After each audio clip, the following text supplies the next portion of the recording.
मेरी प्यारे बच्चों, गुड मॉर्निंग एवरीवन। बेटा, आप लोगों को देखना क्या है कि फिजिकल केमिस्ट्री में हम लोग थर्मोडायनेमिक्स से स्टार्ट कर रहे हैं। क्योंकि ऑर्गेनिक इनऑर्गेनिक मोस्टली खत्म है, दो चैप्टर सब में बाकी हैं, उसको फिर बाद में हम लोग स्टडी कर लेंगे या बीच बीच में आपको हम ऑर्गेनिक केमिस्ट्री भी देते रहेंगे। लेकिन अब हमें थर्मोडायनेमिक्स से स्टार्टिंग से पढ़ना है, सारी चीजों को बहुत अच्छे से पढ़ना है। क्योंकि हमारे यहाँ छोटे क्वेश्चन भी आते हैं यूनिवर्सिटीज में, ऑब्जेक्टिव में तो सब जगह आते हैं। Objective question are important for every student. तो ये देखना है कि वो कंपटीशन में मोस्टली सब ऑब्जेक्टिव आते हैं। तो इस क्रम में आपको थर्मोडायनेमिक्स को बहुत अच्छे से पढ़ना है, थर्मोडायनेमिक्स पढ़ना है और इसके बाद फिर हम आपको केमिकल इक्विलिब्रियम पढ़ाते हैं। और जो नॉन पेड वाले बच्चे हैं उनको हम तीसरे दिन उनको भी एक फ्री में वीडियो प्रोवाइड कराएंगे। जैसे कुछ पेड बैच वाले जो बच्चे हैं उनको तो कंटिन्यूअस एक प्लेलिस्ट ही प्रोवाइड कराई जाएगी, जिसमें एक तरफ से पूरा बीएससी सेकेंड ईयर का सिलेबस पाया जाएगा, पूरा का पूरा सिलेबस थर्मोडायनेमिक्स से लेकर इलेक्ट्रोकेमिस्ट्री तक सब final, full final electrochemistry second तक, उसमें कहीं कुछ नहीं। और जितने भी जैसे अवध यूनिवर्सिटी के जो पेपर्स हैं, सारे पेपर का एक एक सेट करके आपको मिलेगा। जैसे ऑर्गेनिक इनऑर्गेनिक फिजिकल, इसका भी हम तैयार कर रहे हैं, सेट तैयार कर रहे हैं। तो सारे सेट आपको मिलेंगे, ऑर्गेनिक इनऑर्गेनिक और फिजिकल सबके पूरे सेट आपको मिलेंगे। मतलब एक क्वेश्चन नंबर 1 से लेकर लास्ट तक जो आप पलटोगे कि 19 जो है 19 क्या 2005 टू 2006 ऐसे करके पहले तो ऑब्जेक्टिव नहीं होता था। अब सेकेंड ईयर की क्लास तो ऑलरेडी ऑब्जेक्टिव नहीं है, तो जितना हम ज्यादा से ज्यादा पेपर सॉल्व करवाएंगे। लेकिन ये मानकर चलो कि 2013 के बाद हम सारे पेपर को सॉल्व करवाएंगे। मतलब 7-8 साल के पेपर को बेटा तुम्हें पूरा, क्योंकि सिलेबस में कोई कन्वर्जन नहीं हुआ है। और इस तरह से हम देखते हैं कि वो यूनिट वाइज केवल लिख दिया है, बस सिलेबस वही है। जब से हम लोग पढ़ा रहे हैं 2005 से पढ़ा रहे हैं, तो 2005 से बेटा वही सेम सिलेबस है। सिलेबस में कोई बहुत चेंजिंग नहीं हुई है, केवल उसी को यूनिट में कन्वर्ट कर दिया है। तो वो भी, लेकिन पेपर के लिए है, पेपर केवल पेड बैच वाले बच्चों को ही प्रोवाइड कराया जाएगा, जैसे जो पेड बैच वाले बच्चे हैं। लेकिन वैसे भी हम और बच्चों को बेटा ये देखेंगे कि हर तीसरे दिन आपको कोई भी पेपर पढ़ाएंगे तो एक वीडियो आपको भी हम पब्लिकली करते जाएंगे, ये देखना है आपको। और पूरे वीडियो को सिक्वेंस में करने के लिए आप पेड बैच में आओगे एसआर के केमिस्ट्री क्लासेस में, तो वहां पर हमारा नंबर भी मिल जाएगा, तो वहां से हम आपको ऐड कर लेंगे। आपको थर्मोडायनेमिक्स थर्मोकेमिस्ट्री से शुरू होगा और सारी चीजें बहुत क्लियर कट मिलेंगी और आपको बहुत इजीली प्रूव की जाएंगी। वो तो आप देखोगे अभी सारी चीजों को। देखो, अब देखते क्या है मेरे प्यारे बच्चों, अब हम लोग बिना अपने टाइम को किल किए हुए टॉपिक पर आते हैं। देखिएगा है क्या, ये देखो हमारा जो है बीएससी सेकेंड ईयर या ऑल कॉम्पिटिटिव एग्जाम के लिए है, जहां जहां थर्मोडायनेमिक्स सिलेबस में बेटा सारी चीजों को एकदम क्लियर कर दिया है हमने, कुछ छोड़ा नहीं है। देखिए ये है थर्मोडायनेमिक्स। थर्मोडायनेमिक्स की मीनिंग बेटा होती है thermo plus dynamics flow of heat, dynamic flow of heat known as thermodynamics, ये होती है। क्योंकि थर्मोकेमिस्ट्री में इंपॉर्टेंट टर्म्स ऑफ थर्मोडायनेमिक्स हमें पढ़ना है, तो ये क्या है, flow of heat, dynamic flow of heat known as thermodynamics. अब इसको फ्लो ऑफ हीट का जो फंक्शन है वो क्या है, ट्रांसफॉर्मेशन इनटू वर्क। जब हीट फ्लो होती है तो किसमें ट्रांसफॉर्म होती है, वर्क में। आप जानते हो कि वर्क जो है वो एनर्जी का एक फॉर्म है, तो हमने डायरेक्ट लिख दिया है form of the energy, work is the form of energy, ये हम जानते हैं प्यारे बच्चों। अब आगे देखो हम क्या करते हैं, ये फॉर्म ऑफ एनर्जी को अगर हम आगे बढ़ाते हैं, ये फॉर्म ऑफ एनर्जी जो हम लोगों ने मेरे प्यारे बच्चों लिख लिया है, तो वो कितने फॉर्म ऑफ एनर्जी हो सकते हैं। बहुत इंपॉर्टेंट चैप्टर है बेटा, पूरी केमिस्ट्री में थर्मोडायनेमिक्स और इलेक्ट्रोकेमिस्ट्री मोस्ट इंपॉर्टेंट चैप्टर है। आप इसका जर्रा जर्रा खत्म कर दीजिए, कुछ छोड़िए ना। ये देखिए, अगर कुछ छोड़ते हो it is your mistake, it is not my mistake, ये हमारा कोई मिस्टेक नहीं होगा। आपको सारी चीजों को बहुत अच्छे से पढ़ना है। अब देखिएगा जो भी रिसोर्सेज आपको मिले, अब ये फॉर्म ऑफ एनर्जी में हमने कुछ एनर्जी को बेटा, सारी एनर्जी को तो हम नहीं रिप्रेजेंट कर पाए हैं, लेकिन कुछ एनर्जी के फॉर्म को मेरे प्यारे बच्चों हम रिप्रेजेंट कर दिए हैं। वो क्या है, वो एनर्जी हो सकती है, काइनेटिक एनर्जी हो सकती है। आप बीएससी सेकेंड ईयर की क्लास में हो या आप इंटरमीडिएट के सिलेबस से बिलोंग करते हो, एनसीईआरटी किसी से बिलोंग करते हो, तो एनर्जी को इतना अभी तो नहीं बताना, बाकी सारी चीजों को हम आगे बताएंगे भी। तो first of all kinetic energy, second बेटा क्या है पोटेंशियल एनर्जी, ये क्या है बेटा इलेक्ट्रिकल एनर्जी, ये क्या है बेटा रेडिएंट एनर्जी, ये बेटा क्या है केमिकल एनर्जी, ये बेटा क्या है मास एनर्जी, ये क्या है nuclear energy. This type of the energies, energy इन्हीं में से कोई हो सकता है। फॉर्म ऑफ एनर्जी में different form of energy which में बी डिफाइंड एज, देखिए उसको क्या है kinetic energy, potential energy, electrical energy, radiant energy, chemical energy, mass energy and nuclear energy. इतनी चीजों को हमें जानना है, ये इंपॉर्टेंट टर्म्स हैं। अब आगे हम देखते क्या है, अगर हम थर्मोकेमिस्ट्री, हमारे सिलेबस में लिखा what do you mean by thermochemistry, thermochemistry होती क्या है, तो थर्मोकेमिस्ट्री बेटा important terms of the thermochemistry.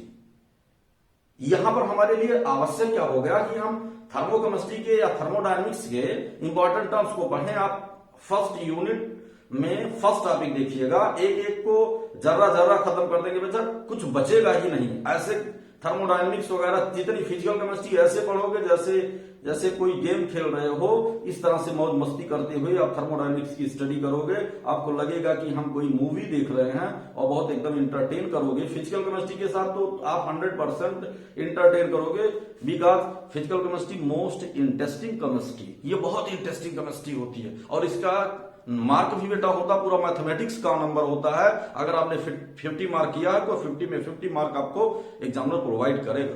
देखो आप देखते क्या है, यहां पर बेटा इंपॉर्टेंट टर्म्स ऑफ थर्मोडायनेमिक्स में हम देखते क्या है, सिस्टम देखते हैं और सराउंडिंग्स देखते हैं बेटा, दो चीजें। यहां से अब हम लोग आते हैं अपने सिलेबस पर आते हैं, हम इसको एक एक करके डिफाइन करेंगे। लेकिन यहां पर आपको सिस्टम और सराउंडिंग, सिस्टम की मीनिंग क्या होती है कि कोई भी रिएक्शन कहां पर कंप्लीट होती है। एक एग्जांपल हम आपको बताते हैं, जैसे आप लैब में जाते हो, लैब में जाने पर क्या हुआ कि वुन्सन बर्नर को आपने जलाया और जलाने के बाद जो है ट्राइपॉड स्टैंड को रखा और उसके बाद जो है उस पर बीकर को रखा और बीकर को रखने के बाद आपने गर्म किया और गर्म करने के लिए जो वो जैसे वीकर है, weaker it is a system, ये एक सिस्टम है, वीकर सिस्टम है। अब सिस्टम मतलब systematic arrangement, systematic arrangement of the instrument which are required for the progression of the reaction. Systematic arrangement of the systematic arrangement of the equipment, otherwise chemicals, otherwise instrument which are required for the progression of the reaction। मतलब वो सभी material जो reaction को progress करने के लिए required होते हैं, चाहे वो वीकर हो, चाहे वो वाटर हो, चाहे वो वाटर में कोई मटेरियल डालते हैं, आप जो है ट्राइपॉड स्टैंड को लेते हैं, आप वुन्सन बर्नर को लेते हैं, these are known as system, these are known as system. ये देखते इन सारे को सिस्टम होते हैं। लेकिन सिस्टम में important part of the system, important part हम सब कुछ लें रिएक्शन को प्रोग्रेस करने के लिए, लेकिन अगर हम वीकर और वाटर को नहीं लेते हैं, beaker and water are the important part of the system, इसी को इंपॉर्टेंट पार्ट बोलते हैं। किसका? सिस्टम का इंपॉर्टेंट पार्ट बोलते हैं। क्योंकि यहां पर हमें रिएक्शन को आगे बढ़ाना है, इसलिए basically we centralize beaker and water, बस इसको हम सेंट्रलाइज करते हैं। बाकी तो वो सारी जो उसको इनिशिएट करने के लिए जो रिक्वायरमेंट है वो तो आएंगे ही, लेकिन बेसिक पार्ट जो है वो वही है बेटा। तो इसको हम क्या बोलते हैं? सिस्टम बोलते हैं। अब सिस्टम के बेटा दो कंडीशन हो सकते हैं कि कैसे सिस्टम है। पहले बच्चों on the basis of the composition, मतलब कंपोजिशन वो किससे मिलकर बना है, कंपोजिशन, ये सारी चीजों को। अब यहां तक कुछ लिखाने की बात नहीं थी, इसलिए हम एक एक को लिखाएंगे, डिफाइन करेंगे, प्रूव करेंगे। आपको बता रहे हैं मस्ती में आप पढ़ोगे, एकदम मजा आ जाएगा, इतना मजा आएगा कि आप कल्पना नहीं किए होंगे। एकदम इंटरटेन करोगे, इंटरटेन विद फिजिकल केमिस्ट्री, बहुत मजा, ऐसो आराम करोगे बेटा। और केवल आप लेक्चर को, अगर आप सारे लेक्चर को सीन कर लिए, बता रहे हैं 50 में 45 मार्क आपका कहीं नहीं गया है। आप देखिए एक एक क्वेश्चन चुन चुन कर क्वेश्चन मिलेंगे, किसी भी यूनिवर्सिटी का एग्जाम हो, किसी भी जो है कॉम्पिटेटिव एग्जाम हो, कॉम्पिटेटिव से लेकर यूनिवर्सिटी तक अगर थर्मोडायनेमिक्स कहीं आता है बेटा तो चुन चुन कर क्वेश्चन तुम्हें मिलेगा, कहीं कोई दिक्कत नहीं होगी। अगर कहीं कोई दिक्कत होगी तो आप कॉल कर सकते हो 9919194630 पर कि सर आपने तो बताया था सारे क्वेश्चन जो है मिल जाएंगे, ये क्वेश्चन नहीं मिला। एक भी क्वेश्चन का जर्रा जर्रा उड़ा देना है, कुछ छोड़ना नहीं है बेटा। एकदम ये ऐसा पढ़ लीजिए कि आपको कम से कम 20 साल तक थर्मोडायनेमिक्स में कहीं कोई प्रॉब्लम ना हो। आप देखो, देखते क्या है मेरी प्यारे बच्चों, आगे देखते हैं सिस्टम में on the basis of the composition और ऑन द ये देखिए कंपोजिशन तो, और दूसरा क्या है on the basis of the change of mass and energy. तो ऑन द बेसिस मोस्टली लोग ये बता देते हैं कि मास एंड एनर्जी के बेस पर। तो यहां पर on the basis of the composition में मेरे प्यारे बच्चों देखते क्या, होमोजीनियस और heterogeneous. Homogeneous reaction completed throughout only one phase, when the reaction completed throughout only one phase. अगर रिएक्शन केवल एक ही फेज में कंप्लीट हो जाता है, मींस क्या है, रिएक्टेंट और प्रोडक्ट दोनों एक ही फेज में पाए जाते हैं। रिएक्टेंट गैस में है और प्रोडक्ट भी गैस में है, रिएक्टेंट भी लिक्विड है, प्रोडक्ट भी लिक्विड है, रिएक्टेंट भी सॉलिड है, प्रोडक्ट भी सॉलिड है। These are known as homogeneous system. इसको हम वेट होमोजीनियस सिस्टम बोलते हैं। Throughout those reaction which are completed throughout only one phase, पूरा जो है वन फेज में कंप्लीट होते हैं। These are known as homogeneous system. मेरे प्यारे बच्चों, these are known as homo means क्या होता है, होमो हेट्रो, समान और सम और विषम बोलते हैं, इसको बोलते हैं। तो homogeneous system when the reaction completed through out only one phase, it means that reactant and product both are occurs only one phase, only one stage. These are known as homogeneous system. But in case of the heterogeneous system, heterogeneous में हम क्या बोलते हैं, when the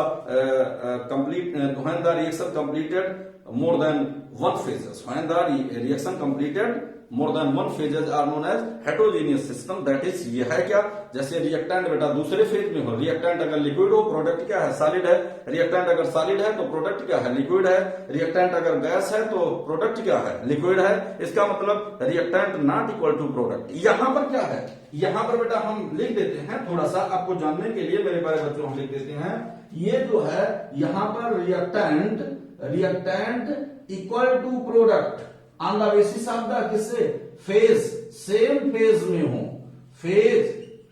same phase में हो, तो इसको हम क्या बोलते हैं, होमोजीनियस। यहां पर मेरे प्यारे बच्चों reactant is not equal to product on the basis of the phase,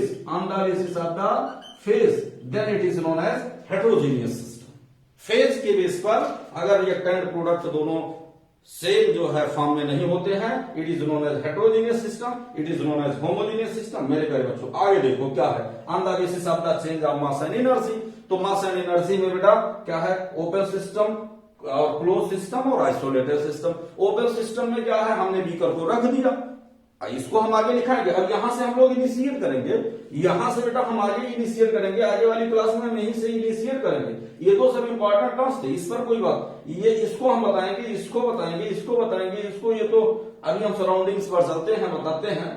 तो ये देखते हैं ओपन सिस्टम क्या है। ओपन सिस्टम ऐसा है कि जहां मास और एनर्जी दोनों का इंटर कन्वर्जन होता है, it is known as homogeneous system. Mass and energy दोनों का इंटर कन्वर्जन होता है, it is known as homogeneous system. That is क्या है, देखो यहां पर क्या है, interconversion of mass and energy, ये दोनों का interconversion is not equal to zero. ये जो है जीरो, कभी मास और एनर्जी दोनों का इंटर कन्वर्जन का की वैल्यू जीरो ना हो, it is known as open system. Close system में क्या होता है मेरे प्यारे बच्चों, यहां पर क्या है, एनर्जी का interconversion, energy is not equal to zero, but mass का कन्वर्जन इक्वल टू जीरो हो जाए, मास का इंटर कन्वर्जन ना हो। और आइसोलेटेड सिस्टम, यहां पर मेरे प्यारे बच्चों नाइदर मास और ना एनर्जी दोनों का interconversion is not equal to zero. यहां पर हम क्या करते हैं, दोनों का इंटर कन्वर्जन क्या है, जीरो हो जाएगा, जीरो। इसका मतलब क्या है, ये इतनी चीजों को देखना है। यहां पर बेटा मास एनर्जी किसी का, दोनों का इंटर कन्वर्जन होता है, the interconversion of the mass and energy is not equal to zero. जैसे बीकर को आपने खोल दिया, देखो जैसे हम एक एग्जांपल प्यारे बच्चों हम बता रहे हैं, कल इस पर हम और डिस्कशन करेंगे। देखिए है क्या, वो सिस्टम ये है बेटा ओपन सिस्टम की। अगर मेरे प्यारे बच्चों हम बात करते हैं, कल वैसे हम बताएंगे, यहीं से ये सब आपको लिखाएंगे। ये हमारा एक बीकर है मेरे प्यारे बच्चों, ये हमारा एक बीकर है, ये देखिए हमारा एक बीकर है। अब ये बीकर अगर ओपन है और इसमें हम कुछ जो है गर्म कर रहे हैं, और ये मेरे प्यारे बच्चों हम इसको गर्म कर रहे हैं, ये हो गया। और ये यहाँ पर देखिए, यहाँ पर मास और एनर्जी दोनों का इंटर कन्वर्जन अपडेट है, मास और एनर्जी दोनों का इंटर कन्वर्जन अपडेट है, it is known as open system. Close system में बेटा इसको हम ऊपर से ढक दिए। क्लोज सिस्टम में हमने क्या किया, इसको ऊपर से पूरे जो है बीकर के जो है अपर पार्ट को हमने क्या किया, ढक दिया। प्यारे बच्चों देखो कैसे हमने ढक दिया, ये हो गया, और देखिए ये हो गया आपका बीकर हो गया, और इस पूरे ऊपर वाले पार्ट को हमने बंद कर दिया। तो ये मेरे प्यारे बच्चों हो गया close system, it is known as close system, इसको हम क्लोज सिस्टम करते हैं। यहाँ पर क्या होता है, जैसे आपने क्या किया कि बीकर के ऊपर कुछ रख दिया, उसको ढक दिया, तो क्या है मास उस पर dust particle, every material particle are not entered inside the beaker, वो कभी भी बीकर में इनसाइड नहीं एंट्री नहीं करेंगे। तो इसका मतलब कि mass is not equal to, mass is equal to zero, mass की एंट्री नहीं होगी, लेकिन energy is not equal to zero, energy का इंटर कन्वर्सन होगा। आगे देखो मेरे प्यारे बच्चों, एक आइसोलेटेड सिस्टम है। आइसोलेटेड सिस्टम हम कल बताएंगे, इन सारी चीजों को बताएंगे, डायग्रामेटिक रिप्रेजेंट करेंगे मेरे प्यारे बच्चों। आगे देखना क्या है, तो डायग्रामेटिक रिप्रेजेंटेशन में हमें ये देखना है, it is known as isolated system. ये आपका इंसुलेटेड बाउंड्री है, इंसुलेटेड बाउंड्री है मेरे प्यारे बच्चों। तो इसका मतलब यहां पर mass equal to zero and energy equal to zero, किसी का इंटर कन्वर्सन नहीं हो पाता। क्यों? क्योंकि ये इंसुलेटेड बाउंड्री है। कैसे? जैसे थर्मामीटर नहीं, जैसे हम लोगों के यहाँ वो होता है जिसमें सारी चीजें, थर्मस होता है बेटा, तो थर्मस में क्या है, ऊपर से हमने बंद कर दिया तो ना वहां पर कोई डस्ट पार्टिकल या every material particle are not entered inside the thermos के इनसाइड में नहीं, तो इसका मतलब मास का इंटर कन्वर्जन नहीं होता और वो इंसुलेटेड बाउंड्री होता है। एक्सटर्नल टेम्परेचर का कोई इफेक्ट नहीं पड़ता है, चाहे वो क्या है, चाहे वो हाई टेम्परेचर पर कहीं उसको सफर कर रहे हो, चाहे लो टेम्परेचर पर सफर कर रहे हो, वो टेम्परेचर वही अपडेट रखेगा जिस टेम्परेचर में आपने उसको एंट्री करा दिया। It is known as isolated system. इतनी चीजों को मेरे प्यारे बच्चों देखना है, इसको आप लोग देख लोगे, पढ़ लोगे कल की क्लास। अच्छा यहाँ पर देखो सराउंडिंग्स क्या होता है, सराउंडिंग्स आपने लिखा है part of the universe other than the system are called the surroundings. मतलब जहां पर रिएक्शन हो रहा, जैसे हम इस कमरे में यहाँ कोई रिएक्शन करा रहे हैं, यहाँ पर हमने बीकर को रख दिया, तो यहाँ पर बीकर रखने के बाद बेटा इतना एरिया को, एक्चुअल में तो सिस्टम यही है, लेकिन area around the system are known as surroundings, area around the system are known as surroundings. ये सब सारे एरियाज क्या है बेटा, सराउंडिंग्स, ये सब सराउंडिंग्स है।